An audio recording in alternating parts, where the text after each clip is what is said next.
Welcome to Grawlix Nights, the Grawlix podcast live show. I'm Randy. I'm Melanie. And I'm Jesse. I'm Jasper. And yes, we're also joined by Jasper. How's it going, Jasper? Not too bad, not too bad. So, here's what's on the agenda tonight. We're going to be discussing Fallout, the Amazon series, Season 1. We will not be doing, season finale spoilers, though. Jesse's only seen through part of episode 7, and, maybe not everybody's got through it yet, so we'll leave this, major season spoilers out, but figured we can talk about the season as a whole. Mm-hmm. And, of course, we'll talk about some other stuff like we do.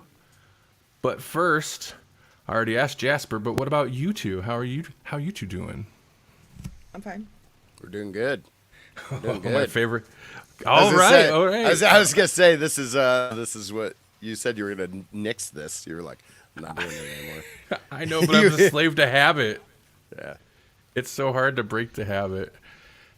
Plus, there is a little bit of fun of starting off the show with all this energy and just to immediately let it just get zapped. Right into the wall. Yeah. Right there. Yep. Okay, so we got Jasper here. Jasper, it's been a while since you've been on the show. Yep. It's been a while. It's good to have you here. You mentioned last week that Jesse wasn't able to make it last week. And Jasper's like, hey, I watched Fallout. I watched the whole season. I think at the time, Melanie and I had only watched 2-3 episodes, maybe. And I was like, well, what if we wait till next week? We could talk about the whole season. Mm-hmm. Not that exciting of a story, but here we are. So, and the moral of the story is, here we are. We're here. And so are you. My camera's at a slightly... Here's exciting news for me. I bought a stand-up desk. It's like a very variable...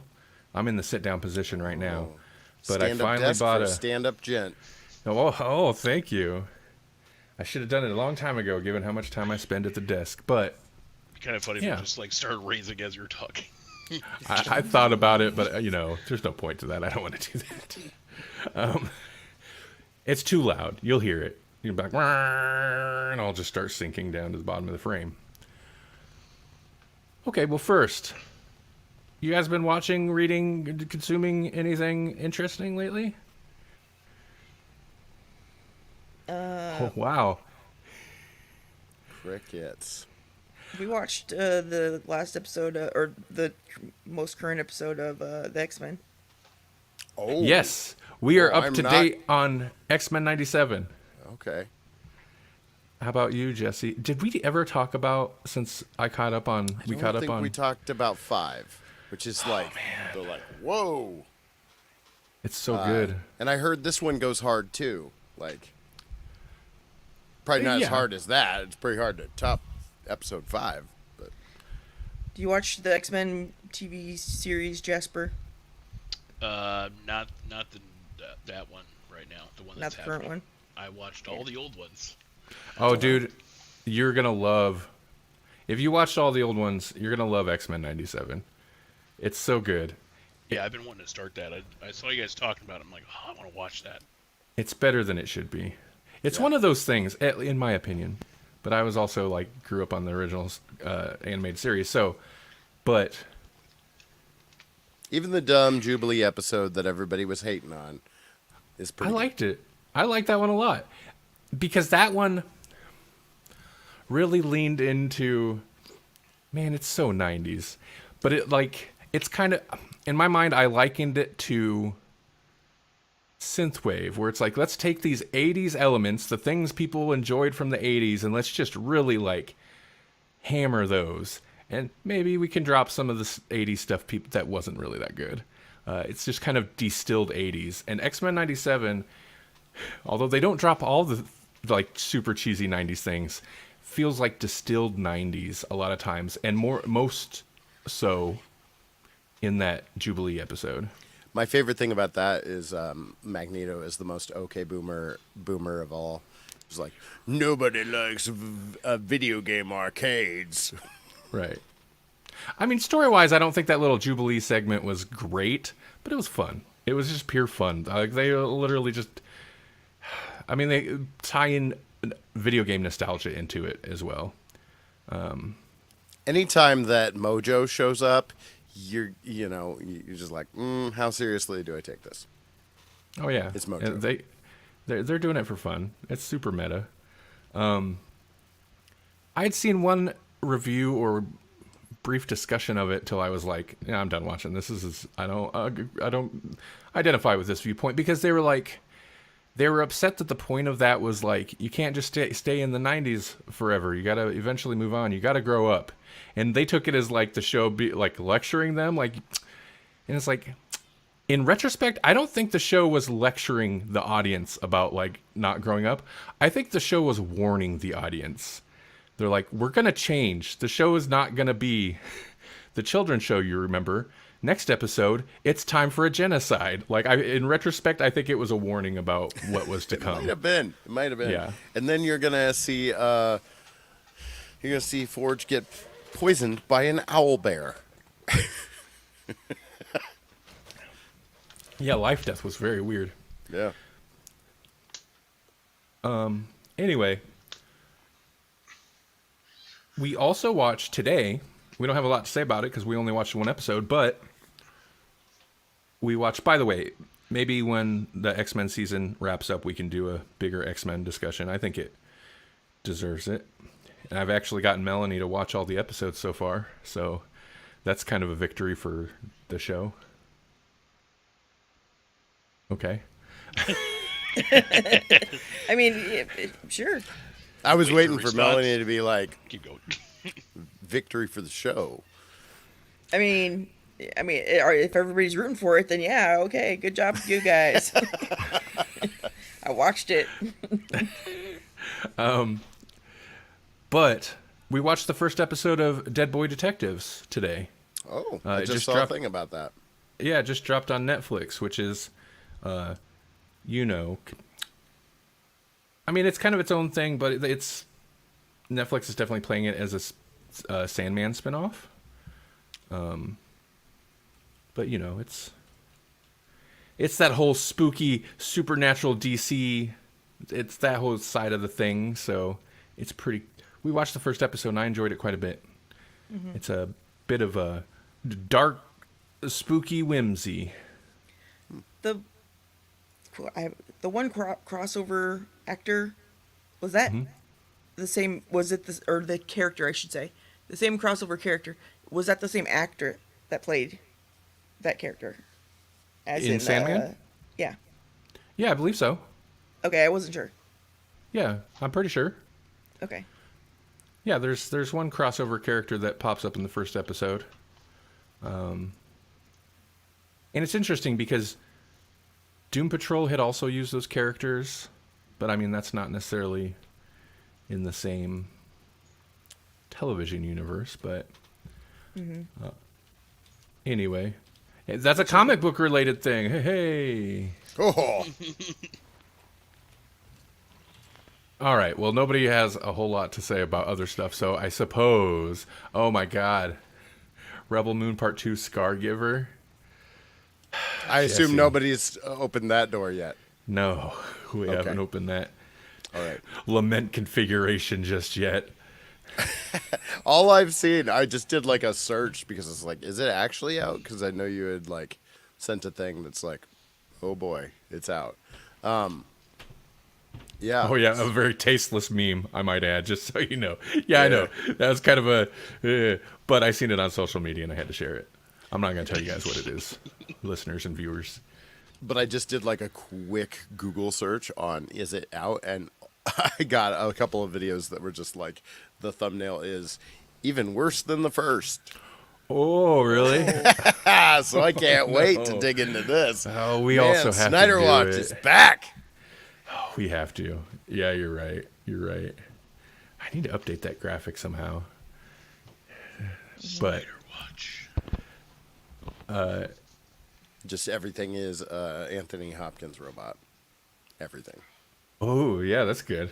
That's the Snyderverse we want. That's the one. You Yep. know what that robot needs? Anthony Hopkins. Yeah. Mm-hmm. And some kind of weird animal thing, like either like some kind of druid stuff, just on his Yeah. head randomly. I've been Hey! I've been Hey, I've Sha- been getting into at the Apple TV. Is that what Oh, they Apple call it? TV. Yeah, What are you so watching on that? that Ted Lasso. I Yes. didn't know if you Okay. guys knew if there's any other good shows I need to catch while I have that trial. Oh yeah. I liked Shrinking. That's the one that's got Jason Segel and Harrison Ford in it. If Yeah. you like Ted Lasso, you'll like that show. So I recommend that. And I started in on Mystic Quest or whatever it's called, because it's got that one guy from It's Always Sunny? Wrexham and It's Always Sunny. Right. Yeah, and he basically plays like, I don't know, himself or that character that he always plays, but as a like I don't know, not Bezos, but like a Zuckerberg kind of like, I'm the visionary, kind of a Steve Jobsy, leader head. There's like everybody listens to him. So Yeah. yeah, we got people tonight. Chicago Faucet, thank you for joining us on Twitch, and Doug Cooper, AO to you too. Hello. Dougie Doug. There's a lot of stuff on Apple TV that looks interesting. I'm never gonna buy an Apple subscription. No. I got a appreciate trial when I got my phone, so I was like, I'm just gonna watch what I can when I have it. Yeah. Sure. Yeah, I mean there's a lot of like series and stuff that look interesting. I see previews for stuff, but maybe I'll have to catch it on the seas. Arr. I won't do that. Apple.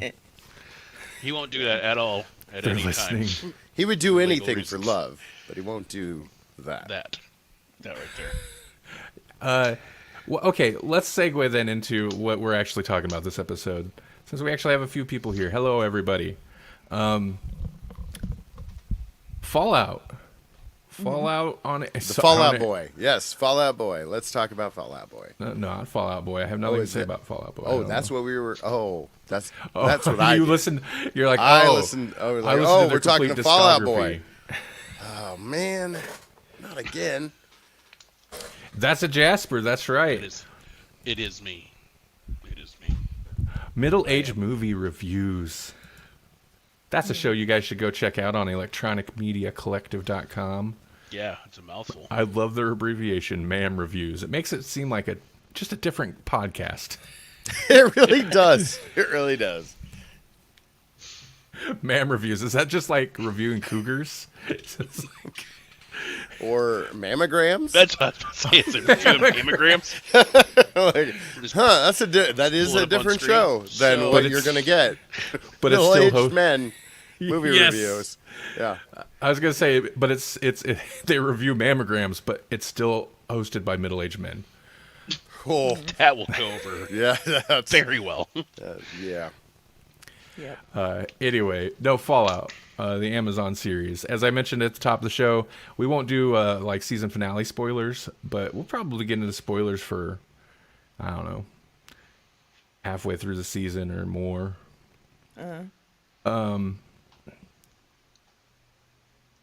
So, yes.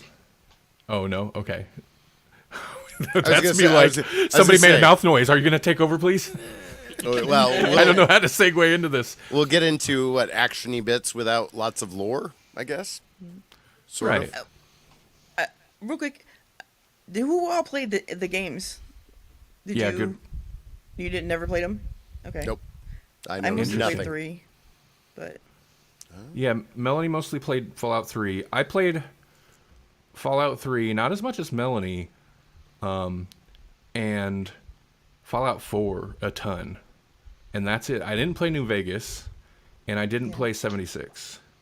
Or, of course, the old ones. I think I have, like, all of them up till 4, because they all go on sale or were free at a certain point. So I have them all, but I haven't necessarily played them all. But isn't New Vegas the best? That's what I hear. That's what I hear. Is a that little New Vegas in 4.5 that or 3.5? What is Vegas? It's 3.5 really. It's the one they outsourced to or whatever, however it works, to Obsidian. So people really like it because they like how Obsidian handles the RPG elements. Apparently it's the best in that respect, in that like it doesn't railroad you like the story doesn't railroad you like most other, from what I understand, most other Bethesda RPGs tend to, where like you can kind of run around, do whatever, but like if they're really plot essential characters, like you can't kill them. You know, I don't know. If you played much Skyrim, you've run into that too. Just try to kill like any of the important Jarls or anything. You know, they don't die. But from what I understand, Fallout New Vegas is like open season. You can do whatever you want. But yeah, it looked Yeah, hard. It looked hard. New Vegas was the one that also brought in like first-person shooting or like looking down the sights. Basically, modernized the Fallout series. Fallout 3 kind of seemed like that coming out in Fallout 3. We got VATS and stuff. VATS Yeah, I the remember. best. Yeah, but the reason I was asking was because in the show, there's a lot of like products and stuff that you would see Right. in the game, and so Oh yeah. Do you always Sorry. play as like a vault hunter or not a vault hunter? A vault Like is that Dweller. what it's called? Dweller. Dweller, yeah. yeah. Or are you a Um, vault? No, vault hunters think- are in Borderlands. I was like, what? Why is that sticking in my brain? Didn't New Vegas you started as not a vault person? I can't remember the starting. I remember the middle, but That's possible. I know 4 you did. But usually you start in vault. Through Brief- no vault of your own. 3, 4, and I believe 76 you do. Yeah. 4 you do, but like 4 your character basically you actually start before the big initial war that wipes everything out, and then you're cryogenically frozen. So like they do the big time jump that way. Is 4 considered the best of the games, or Nah, there's a weird hate for 4. I really like 4. And I think there's a weird hate for 4 because its main plot lines, there's several endings you can get, but I feel like its main plot lines might be a little bit less flexible than some of the other ones. And I don't know, I feel like people don't, they added a bunch of settlement building stuff, and I that love was- me a building game. And a lot of people didn't seem to enjoy that. No, I didn't. The settlement stuff gets annoying because if you're with that faction for very long, the meme is the guy's always like, another settlement needs your help and you got to go off and do this thing, and that can be annoying. But does it have conversation options? I hate those. Just have the whole conversation. I mean, all the the show, the show doesn't. No, all the Fallouts of course do because it's a. what about RPG. New Vegas? I think we were talking about New Vegas when we. Oh, yeah. I mean, I think, and that might be another thing that people like so much about New Vegas is that the conversation options might actually have a bigger impact on the game than in the other games where you have options, but most of them lead to the same result anyway. You know. What were we talking about just now? New Vegas. Settlement building and how Oh, yeah. 4 gets Fallout a 4. little bit extra hate I for like that. I like Fallout 4 a lot. I like the atmosphere of Fallout 3. I mean, it's less colorful. It's more drab, and it's all like, I don't know, very ugly. But I liked the atmosphere of Fallout 3 a bit better. But I enjoyed Fallout 4 a lot. I don't know what people would consider the best. Probably So New Vegas. is this game, the show, is the show pulling more from one game over others, or is it like just a think it- smorgasbord of Fallout? I think it'd be more 3 in New Vegas. I think of those two. Okay. So To me, it felt like, again, I don't have the new Vegas experience, but it felt like 3 in some respect, and then 4 a lot. The look of it to me feels like 4 because it's a very bright and colorful show, oddly. I mean, there's like moments where they're in, like, there's a lot of desert stuff that's not very colorful, but it's a very colorful show. But the interesting thing, sorry, I think all of them have still all, but they all have the same similar. They have a similar setting or whatever. The same like era type stuff. yeah. So there's a continuity kind of in it that it looks Does like it all of jump them a little around bit. that much? Like, because like right away, I mean, I don't know when we're getting into the show itself, but like right away, episode 1, you've got vaults, you've got like the knights, the brotherhood or whatever, and then you've got like the ghoul, and then you Right. just have like the world that is up there, like the survivors or whatever, the wastelands. Is that what they call it? Yeah. I'm not 100% wild about one thing that I found odd about the first episode. For me, I liked the show, but it didn't hook me, like really hook me till a few episodes in. And I didn't dislike it at the beginning. It wasn't bad, but like it's a show that I enjoyed more and more as it went, right up to the last episode.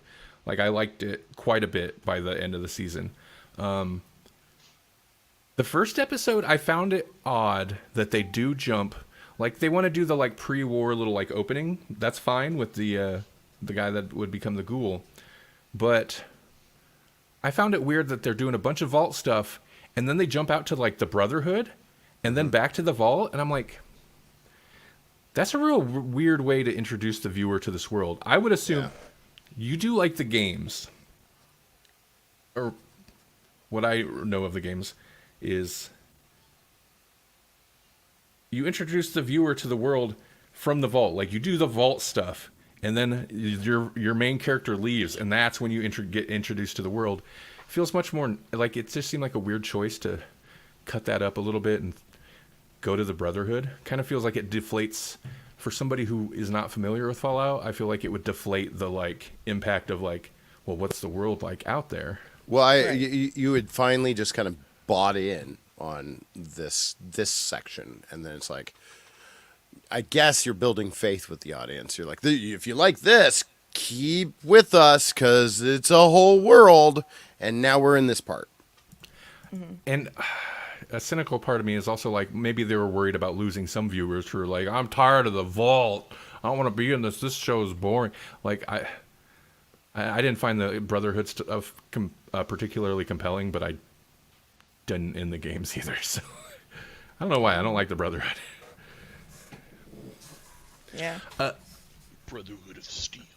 So I can't speak to how accurate it is to everything, but my view on the series is that I can't think of another thing that's as accurate of an adaptation of something. Like it is Fallout through and through, and despite despite some angry gamers, but Todd Howard and Bethesda said they consider the series canon in the game universe. But there is some controversy because the timeline, as laid out in the show, like the history of the Wasteland, contradicts apparently a lot of New Vegas stuff. New Vegas, a lot of people felt like canon-wise, it threw New Vegas under the bus. So people were kind of upset about that. But that was one of the things I was most impressed with is like how accurate to like, yeah, it's like a Fallout game. All the things are there. Like something Melanie mentioned is like the little items and the products and in-world products. Yeah. At one point, you know, somebody has like a basket of food and there's a box of like sugar bombs and stuff in there. And I was like, that's all useless junk I picked up 1,000 times in Fallout 4. All those food products, all those boxes. It's the same boxes. Someone says, as a non-game viewer, they get a lot of Westworld vibes. Yeah, I could see that. I could see that. Jesse, Holly and I tried to get her hooked on it, and then she had to go on like a week-long retreat, so I had to just kind of power on without her. But yeah, the hyper violence, especially in that first episode, where it's just like, holy cow, we're gonna tear the Band-Aid off, and then there's still violence throughout, but like it's not as overt all the time. You know, it's not like I don't know. I mean, it's violent, but it's just like in that first episode, they're just like, buckle up, buttercups. We're gonna do all the violent acts now. it's so funny because for me in particular, the gunshots were so over the top, and I'm like, that ghoul's got that for sure. But no, like just like where a gunshot will just explode a limb or something. Yeah. Yeah, that felt. I don't know. It took me out of it, but in a good way, where it's like, that's so over the top. But I mean, These violent delights have violent ends. right. That's all I could think. I was like, whoa, okay. Well, that's part of it. I think too is that like the violence is meant to be really violent, and like the wounds are gross and jarring, but Ooh, nobody yeah. reacts to anything the way they should. You know, like so this guy's foot's mangled, and he's gonna like, you know, walk on it for 12 miles or something. Yeah, that's not gonna happen. Somehow put his sock back on and his Yeah. shoe when his toes dangling. Oh, yeah, I just saw that. Yeah. Okay, yeah. Oh yeah. Okay, that's just before where you stopped. Well, I won't say any more about that guy then. Except I kind of enjoyed that character. He's Yeah. just a goofy guy. Michael Rappaport. He's Titus. He's the knight. Oh, whoa. Wow. He's lost a lot of face weight. I guess he's getting older. Yeah. That's why I was like, who is that guy? But his face is so much thinner than it used to be. Oh my God! And then when they get into Vault 4 and they're talking to Overseer Benjamin or whatever, the one eye guy, it was like, oh my God! Stop it, Jerry. Just quit it, Jerry. It's I can't so take funny. you seriously at all. You're the Thank the you. overseer of nothing. Thank you. I was so trying to place that guy's voice, and I couldn't. I was like, who is that voice? He does voiceover. I know he does. I was just watching Brooklyn Nine-Nine, and he has a recurring character that pops up in there. And I was like, there's that voice again. Who is this guy? It's Jerry. Wow, you're right. Thank you. Thank you. Yeah, you bet. Yeah, he wasn't unsettling just because of his eyeball. It's because he's also Jerry. That's a very weird effect. It really was, because it's like sometimes it was like you could kind of see where the actual eyes were. I mean, I felt like they didn't totally nail the CG on that. Right.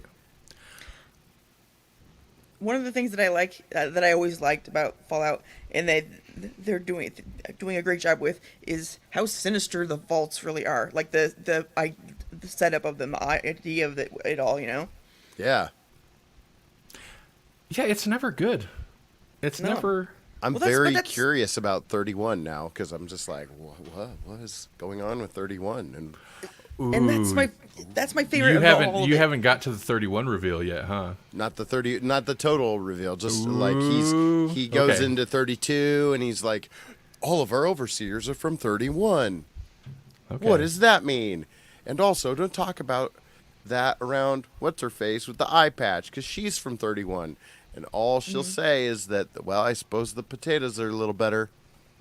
Yeah, I love that all of like the games and the movies or the show, and all of it, the vaults are supposed, like, there's certain vaults that came out in certain things, and even when they reference them in other things, they're still referring to this same vault and what happened to it in the other stories or whatever plot lines. Yeah, I could be wrong. There could have been some like maybe canon mix up with the vaults, but I think for the most part the vaults are consistent across all the lore. Like it's a world. They did the show well. I'm actually without getting into the spoilers, a little surprised at how much of like big chunks of the lore they end up filling in. They answer a lot of questions by the end of the season. And I'm a little surprised at how much of it that's like impact the whole like universe of Fallout, like how much of the lore they really kind of reveal in this. But they did it well for the most part in that like there's such a like, you know, kind of long running established universe here. Like all you have to do is write stories in that universe. And I feel like they're walking a fine line where they're doing that, but also still like exploring key elements of the lore. But I don't know. Like anytime you see some other property made from a video game thing, especially if it's a video game that has kind of like a pretty well established world, they're always toying with something that they don't need to. There's always like, I don't know, maybe it stems from some studio exec who's like, why is that's weird, why would it be like that? And it's like, because it's like that, that's just the story.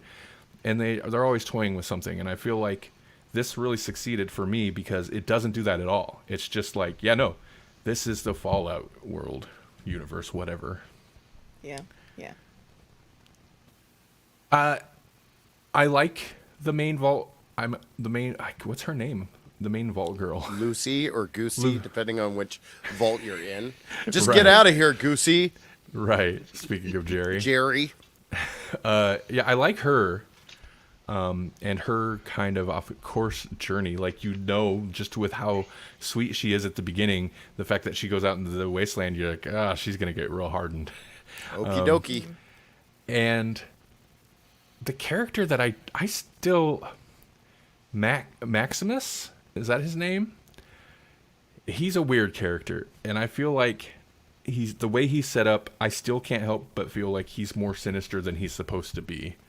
I don't. He's got vibes of Finn from the the sequel Star Wars movies, where it's like, I think we're supposed to root for him, but I have a hard time doing so. Yeah, and I get characters like nobody in the Wasteland's gonna be like. There's no like black and white, good and bad necessarily. Like they live in a horrible apocalyptic wasteland. They've all done terrible stuff, but there's just certain things that they're so vague about that it's like really seems like you're setting him up to be potentially really, I don't know. He's just the perfect poster child for failing up throughout the whole thing. I feel like he makes the wrong decision every time, but it kind of works out for him. And I'm like, he still doesn't seem like a hero character or a good like, you know, whatever. I mean, there's not going to be any real heroes, but Yeah. It's like, why is she like him? right. Like I Because get he's the not her initial cousin? where right. I get the initial where she's just like very blunt about that kind of thing cuz yeah, he's not a cousin. But Oh yeah. but then they do develop like there's like a love aspect, it seems, maybe. Right, like where I'm at, she's basically invited him to come live in her Okay. vault. And that's where we're at. And he finally reveals that he's not actually Titus and that he's been Right. lying and that kind of stuff. But look at how many people she's met and how many of them have tried to kill her. He's like one of the few that isn't disgusting and still seems pretty human and is, you know, hasn't murdered her yet. So, you know, of the But people he- she's met, he's the best one. He will drop her for a batch of oysters and a bowl of popcorn and a cherry cloth robe. Like he's ready to just like, nah, I'm good. I like that because of course he did. He grew up in the wasteland. He's not like totally despicable like a lot of like I don't know, raiders would be. He's like, hey, this is real nice. It's like the one thing. I feel like these are analogs for the gamers that come to this show. Is like the one kryptonite for everybody in this series so far has been television. Like even the ghoul is like, oh wait, some of my old movies. I'm just gonna sit here with all my vials and just veg out until I collapse watching my old movies. Get all wasted on chems. Yeah. And then Maximus is just like, I'm gonna stare at this video, this black and white recording of a waterfall. Yep. Jasper, it's been a while since we let you speak. What are your thoughts? What do you think? So what I was really thinking about is I like how they didn't really like hit you over the head with the game references or like making it about the game. Like you not using VATS, I think is a good. Yeah, I don't want them to use that. Yeah. And I think like Todd Howard said, where he didn't really want to adapt the video games. He just kind of wanted to use the story. Like, I think they did really good with kind of putting a wedge between the two, and not like sacrificing the games to do that. You know, that's where I was at with the whole series as a whole. Yeah, no, that's super smart because you're right. I think that's why it works for me as an adaptation, because it's not a story adaptation. It's not Fallout 4 or 76 or whatever. It's just another story in that same universe, and that works very well for me. Right, and I know a lot of people have issues because I think the big issue with New Vegas, if they do run that into the storyline, at some point, is that Vegas had like 4 different endings, and they're like, which one's Bethesda going to have as the canonical ending? They got to make a choice, but it's almost like they could kind of make their own, really. Well, that is another thing. Like, they will have to commit to certain, because like Fallout 4 has a couple possible endings, and I don't know. I think this one maybe hints at one in particular, but they will have to commit to certain endings. But that's kind of the same as, like, if they made another game that tied close enough to any of the other games' timelines, they'd have to like be like, okay, the canon ending is this. It's kind of like not that this is a great example of like clean canon, but the Mortal Kombat games, like, you could beat the arcade mode. Well, it's a little bit different now that they have the story modes, but you could beat the arcade mode with whatever character, but when the next game comes out, they're going to pick one that is the canon ending to build the story off of. But yeah, I think, and it's smart. I think Bethesda's like, yeah, this is basically Fallout 5 story now, and then that gives something that you can also work off then for the games in the future. Kind of you want to handle some of the writing duties? Fine, we'll work with that. I know a lot of people are asking too. They're like, well, since the series came out, is there, where's Fallout 5? And Bethesda's like, that's probably like the 2030s. Just yeah, I mean, so where's the next Elder Scrolls? Like, Fallout 5's so far down the timeline. Mm-hmm. Yeah, because I know Elder Scrolls is supposed to be between 26 and 28. So God, so long. Well, they made that one Starfield, so that's nobody okay. wants that now. I want that. I know. It's a good game. Obsidian beat them to it. They already did a space RPG. I know they're different. You could make a lot of people angry.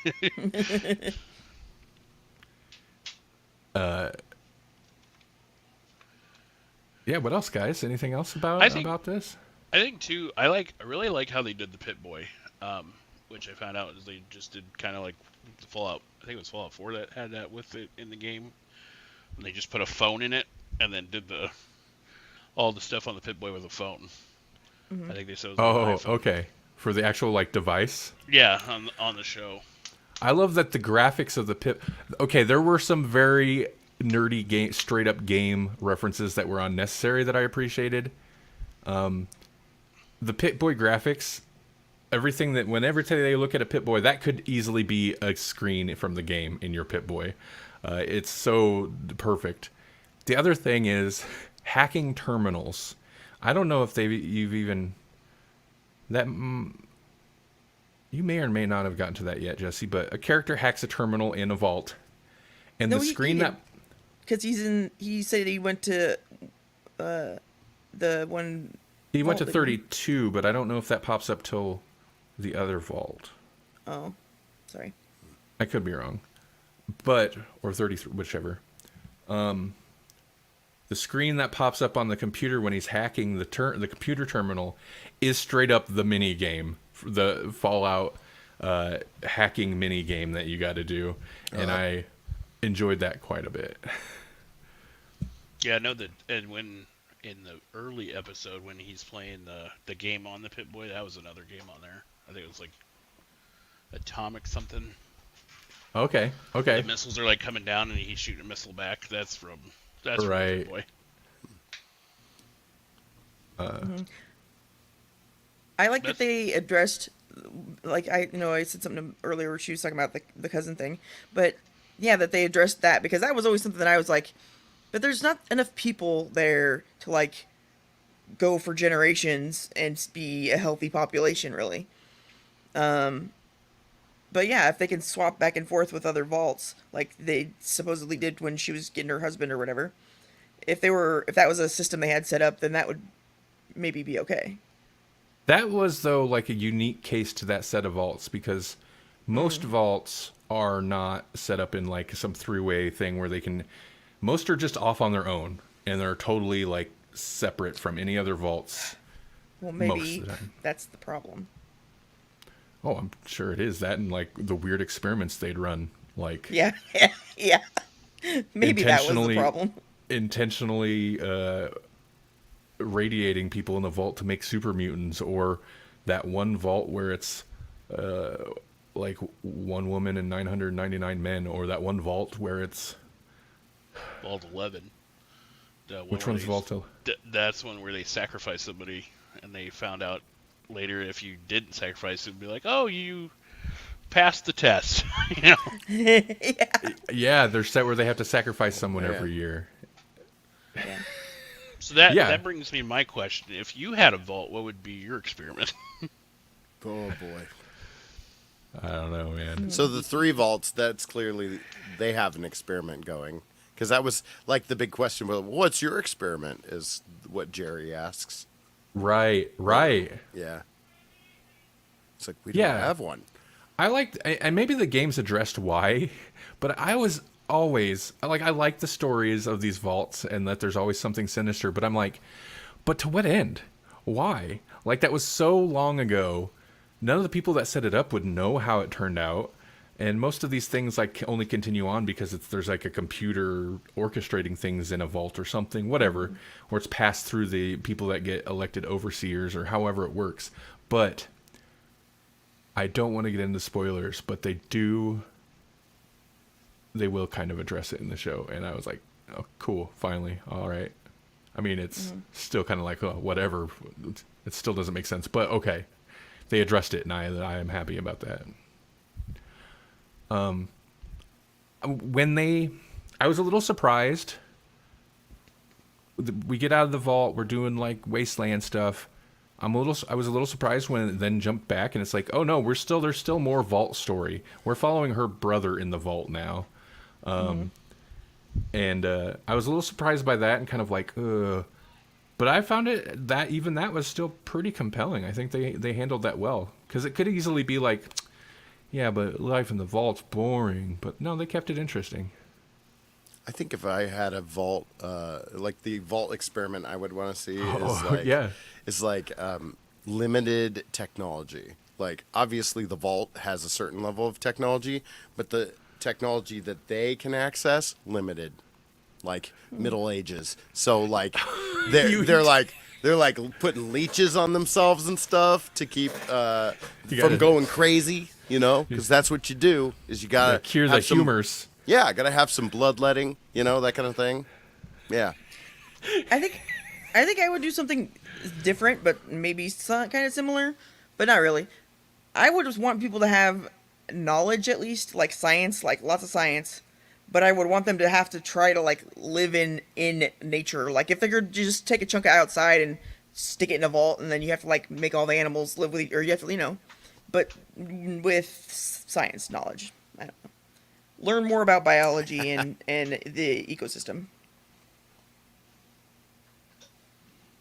it does feel a little bit like Lost, where the experiment and then the bunkers and what's it all mean and why is this Dharma bunker about this and why is that Dharma bunker about that? But this I feel like they the difference is that Lindelof didn't know and was making it up as they went along, and Fallout, someone made it up a long time ago and knew exactly what they were doing. Yeah. I don't think I've ever seen Lost, but I hear people talk about it all the time. It was both great and horrible, and I think what the worst part about it is that like as time went on, it was like it felt like this cool mystery that you were going to unravel, and then as time went on, you started to see the padding. We were like, we don't know what we're doing, so let's add this part in, and now there's a time travel element, and now, now there's like supernatural beings on the island, and what? Mm-hmm. Right. So Lindenhof did not have anything to do with the series, but it is produced by the same producers of Westworld, so that explains a little bit of that kind of vibe. Okay, all right. So the ghoul is the man in black.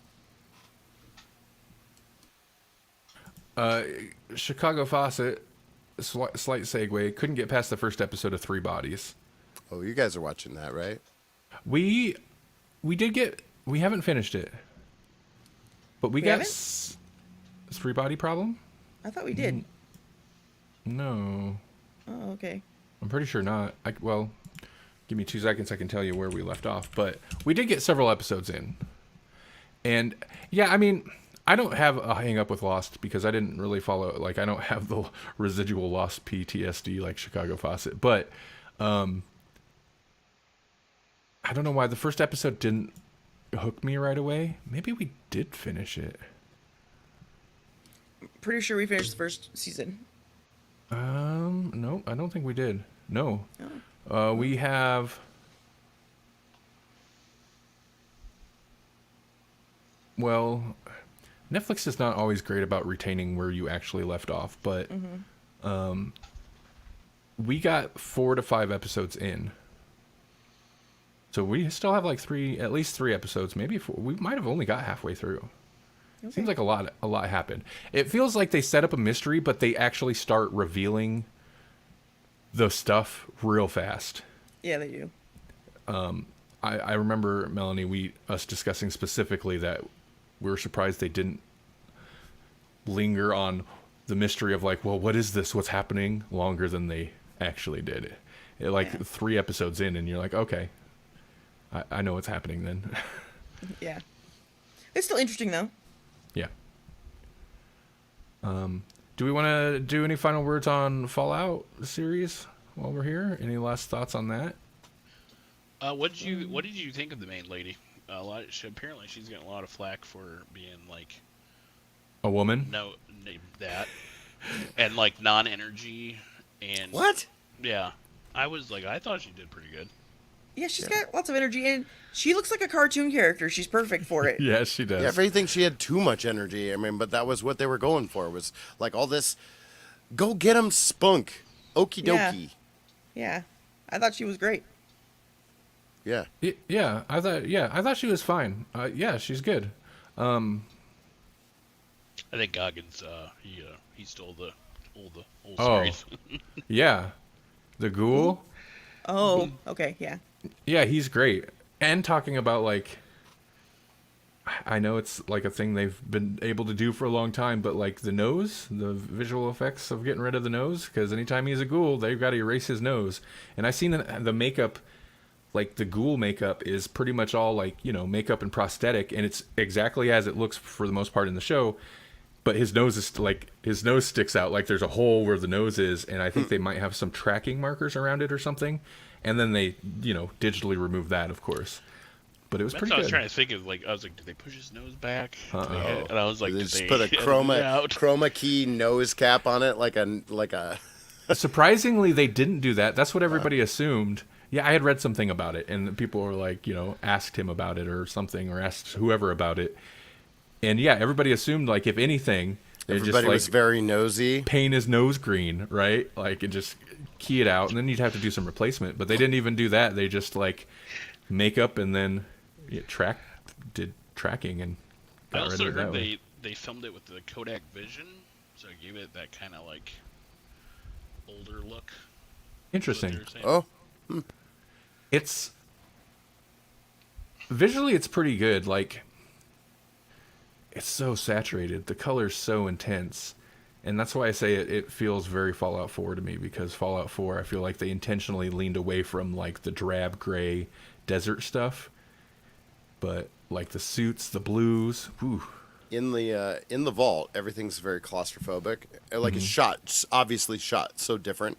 And then when you're outside, it's all those Westworld drone shots, baby. That's why I was just like, this is so Westworld with the violence and the drone shots, and it's like, okay, we get it. It's a sweeping area. It's all sand. I get it. Yeah, but it's important. It's an important element, I think, of it, because living in the vaults is super claustrophobic and uncomfortable, and so it's like you're kind of safe, maybe, depending on the experiments they're running on you, but out in the world you're in danger. But it's like you're free. It's big and expansive, and there's so much you can go and do, and you're not limited the way that you are in a vault. I like how they really nailed the vibe of like the world is horrifying. Yeah. That scene where the two of where Maximus and Lucy are walking up to a bridge and they see two other people on the other side, and Oh, yeah. both groups stop, and it's just like instant tension. Just the fact that there's other people there, just coming across to anyone is potentially like life or death situation. Just to see them, Yeah. And I really like it. Really sold the idea of like no one's safe. Everyone's a scavenger, essentially. Like, And it's such a everybody's dangerous- looking for resources, like it's just Yeah. immediate that they're looking at what is it called, the pit boy, and Yeah. they're just like, oh, we're gonna eat these people. I always laugh at that bridge scene because she's like yelling that they have no weapons, and like she has this huge gun in a drop holster, Right. and I'm like, they could see that thing from a mile away. like, Yeah. like I wanted to just a distant voice go, I can see the gun. like, Yeah, but maybe it doesn't have any ammo or something. Then it's just something you can whack somebody with, I guess, but isn't anything. right. But even they did the fiends well. Like the fiends, you can almost immediately tell they're fiends. Oh, yeah. So I like how they did all the characters. I like how you can distinctly tell who they were. What do you feel? How do you feel about caps? Because I don't feel like they've really sold caps. Like caps are the main currency in the game, and I just don't feel any connection to it as a non-gamer. I mean, as a gamer, I'm like, okay, it makes sense that you got to pick something as a currency, but like logically, it makes no sense to me. It never has. I don't know that they have any real good reason. And that's why they're not lingering on it. Yeah, that could be. Yeah. That could be. Okay. Yeah, that's an interesting thought. Like just little things like that from the game that don't really add up, like how that impacts people who are just like who don't play the games and are maybe confronting the idea of like that. Why caps? Those have no value. What value could those have? Well, I think the only big thing, and I think they kind of touched on in the show, is how big Nuka-Cola was, or like where they sponsored literally everything. And I think that's what had the most, like the thing they could use the most of one item that there was like a crap ton of them was caps. Yeah. Because Nuka-Cola was everywhere. And they were, I'm assuming, basically all the same. So you could be like, all of these caps are worth this much. But with change, it could be, it's probably eroded or whatever. You might not be able to tell what it is, or I don't know. There's reasons, but I could see them doing that. Plus, you don't want the rich people to stay rich because that's not fair. And they got all the change. No, that's not fair. Right. What did you guys think of the launcher that shot the baby's foot, the doll baby foot? Oh my god. Yeah, that was the thing that I was like, okay. I had to explain that to Holly a little bit. I was like, well, it's basically a blunderbuss. So they just put whatever in there, and they're just. That was a cool thing where it's like they take the rotted tooth out of his shoulder kind of thing. It's like, yeah, oh yeah, they're using blunderbuss technology. They're just shooting whatever they can project at people. Oh yeah, they didn't even really jump in. They didn't explain that at all, huh? Yeah, I loved when that first showed up, and I was like, wait, what is that? Sticking out of him, and then I was like, oh, I can't remember the exact name of it, but yeah, it's like a trash cannon. Basically, just put whatever in there, which I'm not sure what I remember it specifically from Fallout 4. I don't know what else it popped into, but it's actually there's so much like useless scrap and crap you can pick up that has no value, but that gives that stuff some use even. So like, yeah, that thing's great.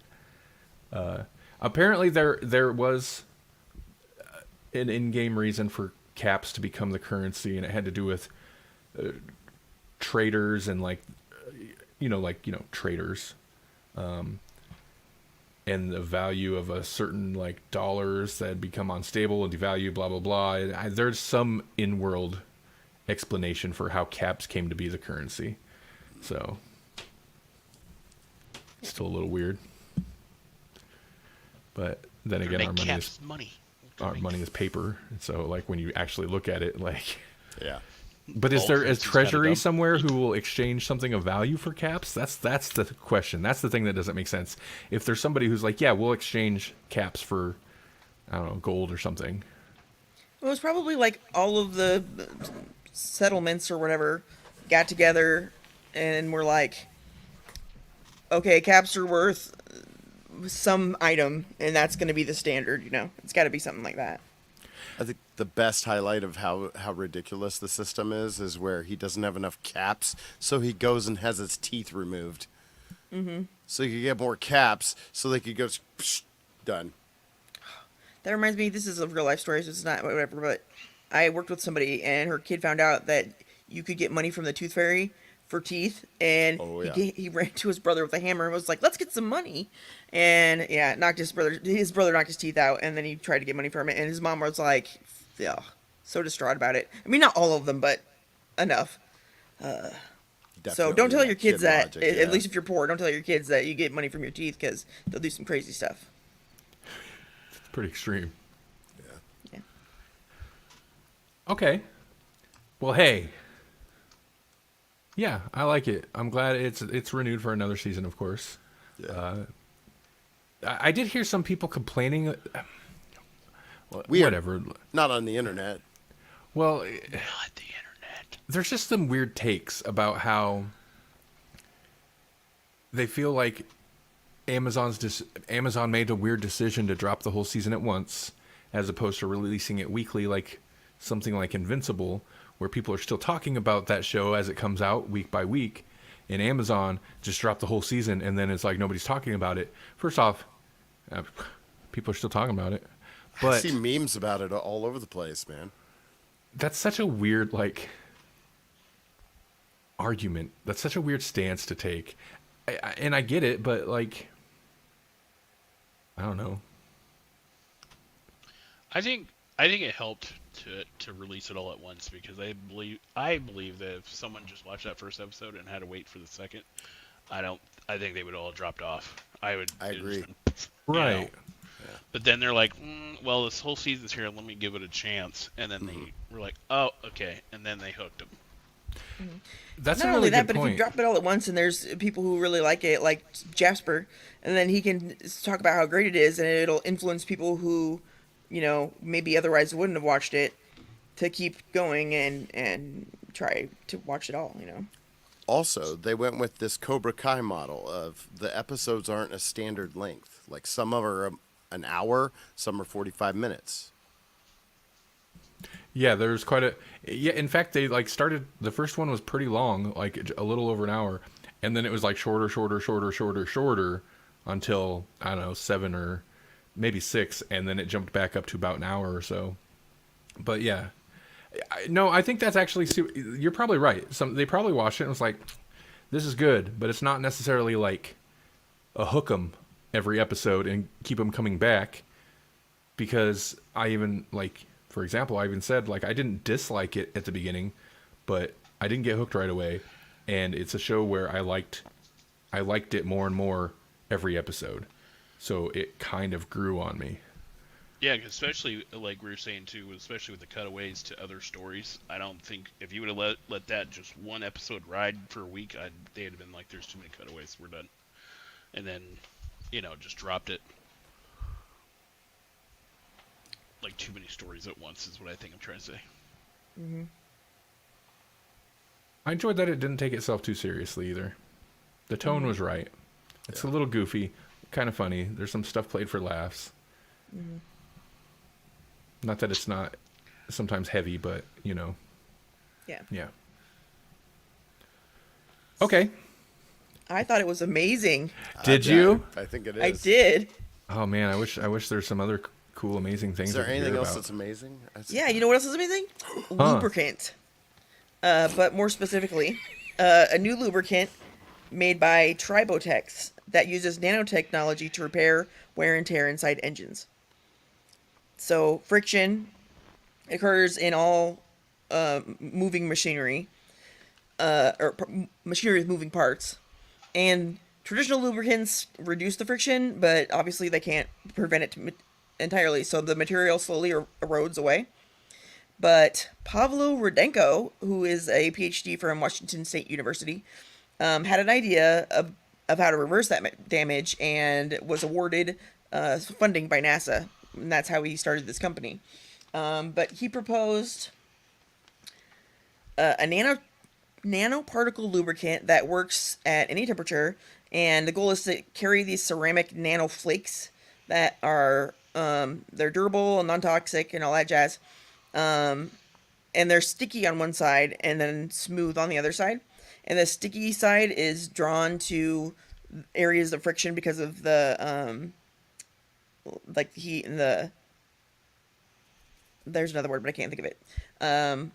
So the sticky part will go to the friction area and then leave the smooth side facing out. And then, it does it like over and over and over. And the heat and pressure and stuff from the friction, like molds, like pushes them all together and they like seal together, you know what I mean? And it forms,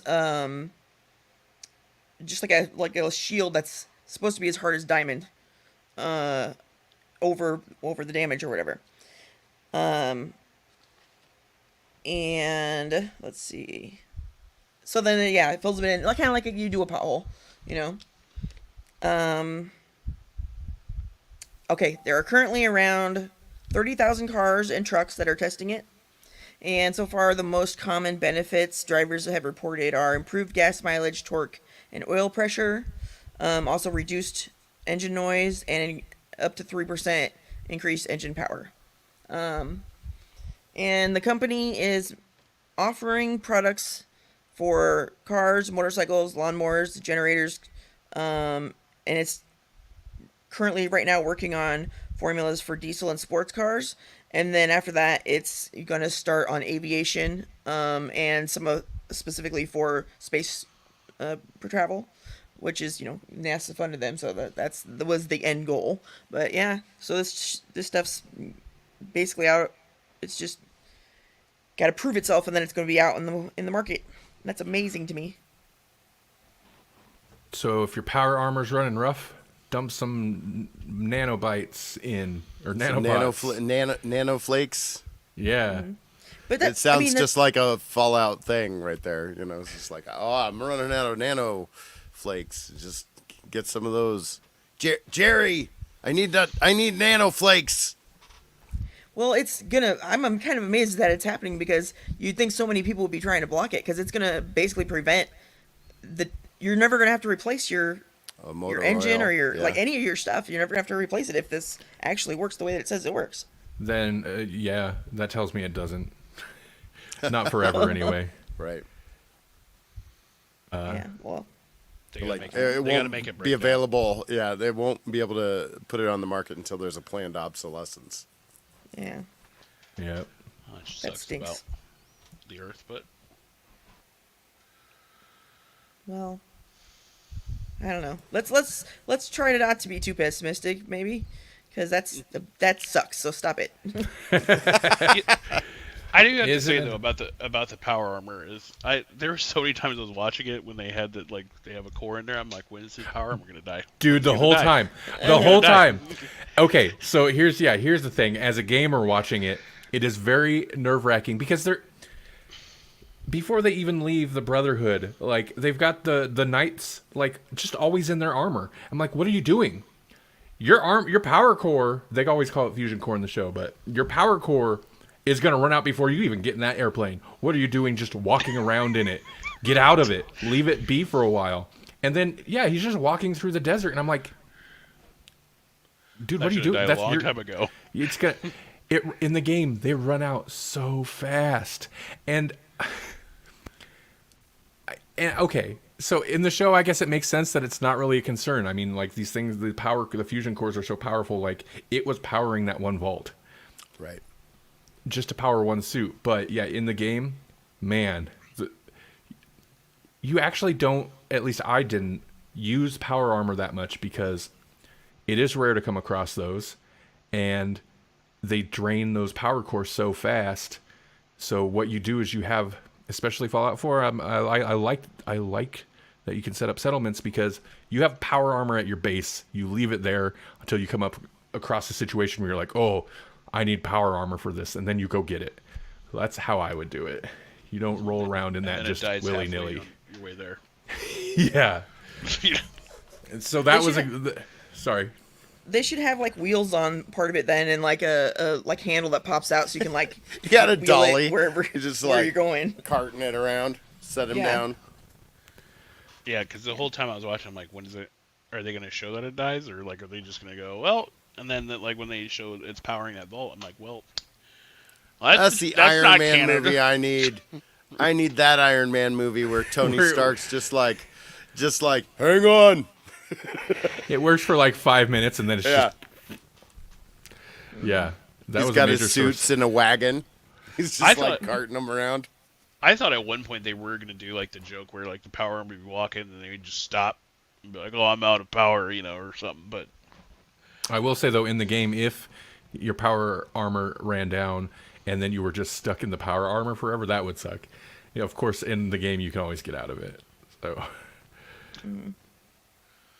but yeah, that's the only thing I was like, when's it gonna go down? I think he would have had to do something else other than just take out that power core, because if the running out of power means you could never get out, that is a super design flaw that you'd think somebody would have worked past before they had them using them. yeah, agreed. And I think it's hilarious that the squire has to pull that big bag around. What was that Our too? armor can just put that over his shoulder. Yeah, that's not, at least from what I recall, that's not something I seen in any of the games. The squires and They that basically big, have a caddy. Yeah, Yeah. so that's totally what popped in my head too. Okay, well, hey, you guys got anything exciting coming up you want to mention before we jump out of here? Free comic book day. I'm going to do that. When is that? May. Okay. May is free comic book day. No, May. Free. Yeah, the whole month of May. Free comic book day. you know what I discovered? Saturday the 4th. So, coming up soon. May the 4th. May the 4th be with you. Oh, it is May the 4th, huh? Hello there. I discovered that there's like record store day that's kind of like free comic book day, except the records aren't free, but like Yeah, but they want you to go buy records. So they'll have discounts on stuff, and a bunch of like I don't know, I guess labels and artists will release like limited edition records to release that day and stuff. I was like, that's free comic book day of the record world. I am watching Doctor Who. So Oh, I'm hey. back- Are you back in it? Getting back into it. So Where are you at? I think episode 5 or 6. I haven't really, like I said, I haven't been able Okay. to really get in, but Yeah, I'll have to let you know. I think what we say once I get season 1 or a couple seasons done, we'll talk about it. But Oh man! As soon as you finish the first the Ninth Doctor season, we can. Fine. Yeah, we can talk about it for sure. I'd like to. And I feel that the Ninth Doctor is great, but I feel like that is one of the rougher seasons to get through as a new viewer, maybe, because as a modern new viewer, the budget was pretty low on the show still. I hate those fart aliens. Those are the worst. But anyway. Awesome. Tomorrow, Melanie and I are going to a drive-in movie theater. Ooh. We're going to the drive-in, and we're going to see a double feature of George Romero's Dawn of the Dead and Day of the Dead, which is like such a good double feature to go to a drive-in to see. So no Edge of the Abyss then? Wrong. I pre-recorded an Edge of the Abyss. Oh. And since I had to pre-record it because I'll be out watching a George Romero zombie double feature, I found 2 hours of zombie-themed death metal, thrash metal, various metals. So Edge of the Abyss is still happening tomorrow. It'll be pre-recorded, but it'll sound the same as every other broadcast, except maybe I'll be a little bit less rambly. Zombie theme, the whole thing. It was a lot of fun to put together that playlist. So yeah, Edge of the Abyss is still happening. You should definitely check that out. Helix Rock Radio. Helix Rock Radio. The URL is rockradio.live. Go listen to it tomorrow, Friday. The replay will be up next week too. So, yeah. Yeah. some of that thrash metal. Sorry. A little power wolf. I didn't throw it in there, but it made me think of like, well, Jesse's had already submitted like zombies ate my pirate ship or whatever it was. Yeah, that's right. Yeah, there's not. I don't think I didn't include that, but yeah, there's a lot of zombie themed stuff. So yeah, I'm excited for that, even though I won't be listening to it. I'll be watching Dawn of the Dead probably at that point. All right. Well, thanks everybody for watching. Thanks for listening. Jasper, thanks for joining us. Not a problem. It's always a pleasure to have you on here. Mm-hmm. Yep. Yeah, as long as my work schedule stops flying all over the place, I'm going to try to get on here. Yeah. Excellent. So. Yeah, we don't want your baby to be able to sleep either. Keep that baby out of your room. Right, we see this. Yeah. I share the office with the baby room, so it's the only place I can close a door when you have 5 children. So you open the door, there's gonna be an angry, tired baby sitting out there. Come on. This is just a backup though. The actual crib's in my room, so. Oh, okay. So I thought it would be hilarious though if I would have put one of them back here and they just like come up over the railing. Just the whole time watching. Yeah. Just not looking at the baby at all, just trying to take care of itself back there. Like It's Vault 4, baby. Right. Just makes noise. I'm like, shut up, I'm talking. You just lean over so the viewer can't see them anymore as soon as they start making noise. God, yeah, don't you anyway. have a job yet? Anyway. All right. Thanks, everybody. Have a great weekend. Have a great Friday. It's still Thursday, and Thursdays can get bent. They can get bent. All right. Bye, everybody.